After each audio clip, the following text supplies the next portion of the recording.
Good morning. देखो, पिछली class में अपन ने राष्ट्रपति के चुनाव पद्धति के बारे में पढ़ा था। भाई, राष्ट्रपति के चुनाव में कौन कौन भाग लेता है। एक आपने देखा था, एक निर्वाचक मंडल के माध्यम से राष्ट्रपति के चुनाव होते हैं जिसमें 3 प्रकार के सदस्य भाग लेते हैं। अब आज का टॉपिक अपना है राष्ट्रपति की शक्ति। भारतीय संविधान द्वारा राष्ट्रपति को 2 प्रकार की शक्तियां दी गई है।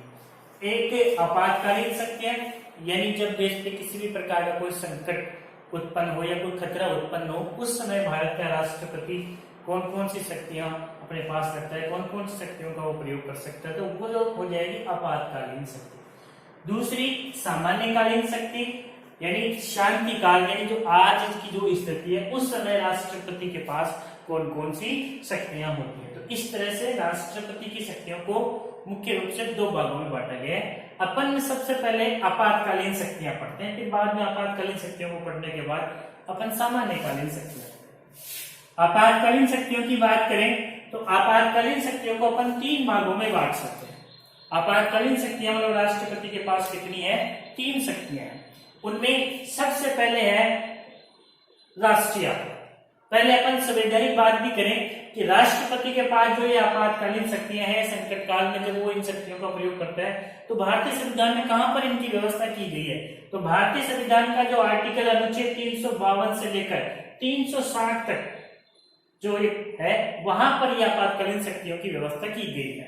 और उसमें बताया गया है कि राष्ट्रपति के पास 3 प्रकार की आपातकालीन शक्तियां हैं, और उनमें सबसे पहली आपातकालीन शक्तियां में पहला यानी है राष्ट्रीय आपातकाल। पहली जो आपातकालीन शक्ति है उसका नाम है राष्ट्रीय आपातकाल।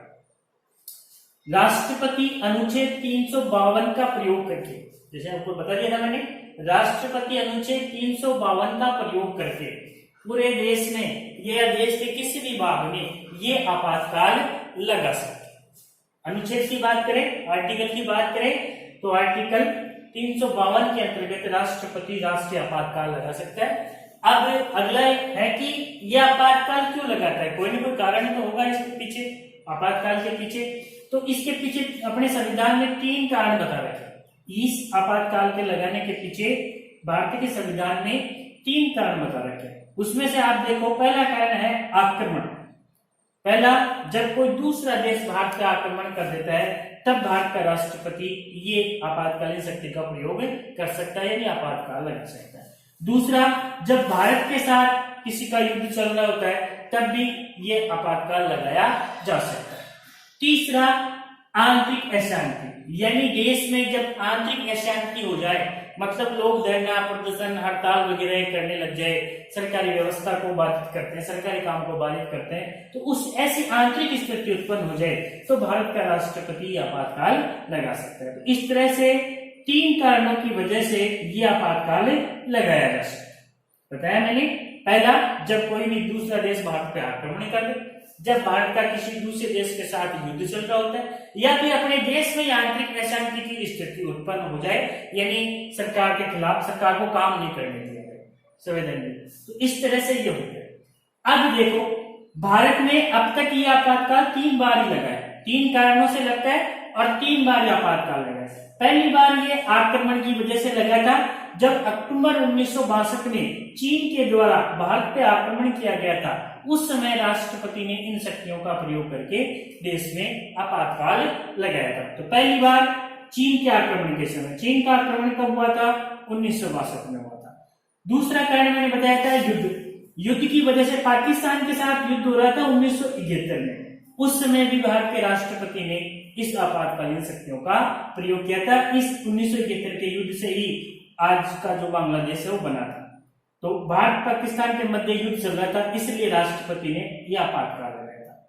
तीसरा आपातकाल आंतरिक अशांति के आधार पर लगाया गया था श्रीमती इंदिरा गांधी के द्वारा। जब श्रीमती इंदिरा गांधी भारत की प्रधानमंत्री हुआ करते थी 1975 में, 25 जून 1975 को श्रीमती इंदिरा गांधी द्वारा आंतरिक अशांति के आधार पर यह आपातकाल लगाया गया था। इस तरह आपने देखा कि 3 कारणों से यह आपातकाल लगाया जाता है, और तीनों कारणों की वजह से अब तक यह आपातकाल लग चुका है, यानी 3 बार यह आपातकाल लग चुका है। ये 1975 में लगा था, ये 1971 में लगा था, और ये 1962 में लगा था। अब देखो थोड़ी सी जानकारी मैं और यहाँ पे आपको देना चाहूंगा। 1971 में श्रीमती इंदिरा गांधी चुनाव जीत के आई थी गरीबी हटाओ का नारा देके, जैसे अब की बार 2014 में अच्छे दिन आएंगे वो नारा देके चुनाव लड़ा गया था, वैसे इंदिरा गांधी भी 1971 के चुनाव में गरीबी हटाओ का नारा देके चुनाव लड़ी थी और लोगों ने वोट दिया था इस नाम पे, और फिर सत्ता में आने के बाद कुछ नहीं किया था, इसलिए लोग इनका विरोध कर रहे थे। बिहार में, यूपी में, यहाँ इनके मतलब इनका विरोध किया जा रहा था, और उन विरोधियों को दबाने के लिए उन्होंने इस शक्ति का दुरुपयोग कर लिया, एक तरह से कहा जाता है। तो ये तो इस तरह से ये हो गया। अब देखो ये 18 महीने तक लगा था ये आपातकाल, फिर ये हटा, चुनाव हुए, ये चुनाव हुए उसमें पहली बार भारत में गैर कांग्रेसी सरकार बनी थी।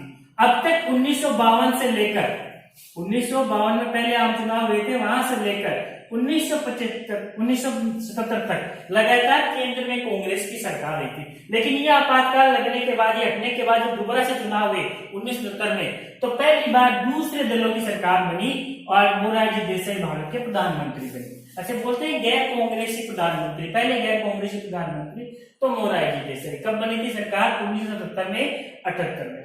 लेकिन आपातकाल, उससे पहले आपातकाल लगा हुआ था, इस आपातकाल का दुरुपयोग हुआ था। इस वजह से इस सरकार ने आते ही सबसे पहले संविधान में एक संशोधन किया, 44वां संविधान संशोधन 1978 में संशोधन किया गया, और इसमें कुछ बदलाव किया गया। 4 बदलाव किए गए थे। पहला बदलाव, जो ये आंतरिक अशांति है उसके स्थान पर सशस्त्र विद्रोह, यानी इस शब्द को हटा दिया गया और उसकी जगह नया शब्द जोड़ा गया, सशस्त्र विद्रोह। अब देखो इसमें विद्रोह या क्रांति भी बोल सकते हैं ना, सशस्त्र क्रांति, यानी जब पूरे देश में हिंसा फैल जाए। अब ये जो आंतरिक अशांति है वो तो शांतिपूर्ण तरीके से भी हो सकती है, लेकिन अब ये तो जब पूरे देश में हिंसा फैल जाएगी, आगजनी हो जाएगी, तोड़फोड़ मच जाएगी, तभी ये आपातकाल हो सकता है।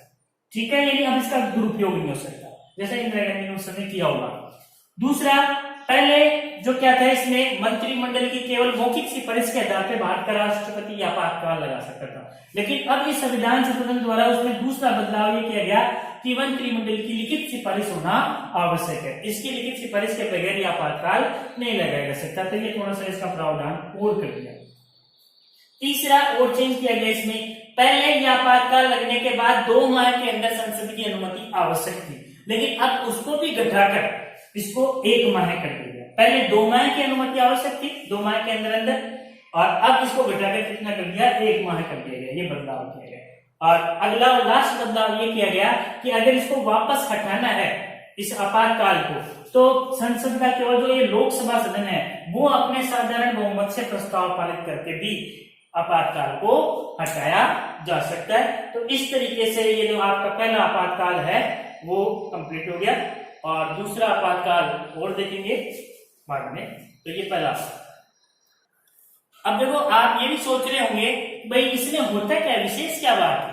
इसमें ये होता है कि अभी आपको पता है राज्य सरकार अपना काम करिए, केंद्र सरकार अपना काम करिए सब, लेकिन जो अपने भारत में संघात्मक शासन व्यवस्था है, लेकिन आपातकाल जब लगता है तो शासन व्यवस्था एकात्मक हो जाती है, यानी अपने पूरे देश की शासन व्यवस्था केंद्र सरकार के पास चली जाती है, या राष्ट्रपति बोल सकते हैं, सारी शासन की शक्तियां राष्ट्रपति के पास चली जाती है। हालांकि राष्ट्रपति खुद प्रयोग नहीं करता, वो प्रधानमंत्री मंत्रिमंडल की सलाह पे करता है। और इसमें सबसे बड़ा प्रभाव क्या होता है आपातकाल में, जो आपको संविधान द्वारा जो ये 6 मौलिक अधिकार वर्तमान में मिले हुए हैं वो स्थगित हो जाते हैं, केवल अनुच्छेद 20 और 21 को छोड़कर सारे मौलिक अधिकार समाप्त नहीं होते। समाप्त का मतलब तो ये परमानेंट समाप्त हो गया, स्थगित होते हैं। स्थगित का मतलब जब तक ये आपातकाल रहेगा तब तक वो मौलिक अधिकार यानी समानता का अधिकार, स्वतंत्रता का अधिकार वो आपके पास नहीं रहेगा। जैसा सरकार चाहेगी वैसा आपको करना ही पड़ेगा इस स्थिति में। तो इस तरह से इस आपातकाल के दौरान आपके मौलिक अधिकार स्थगित कर दिए जाते हैं जब तक वो आपातकाल लगा होता है, केवल अनुच्छेद 20 और 21 को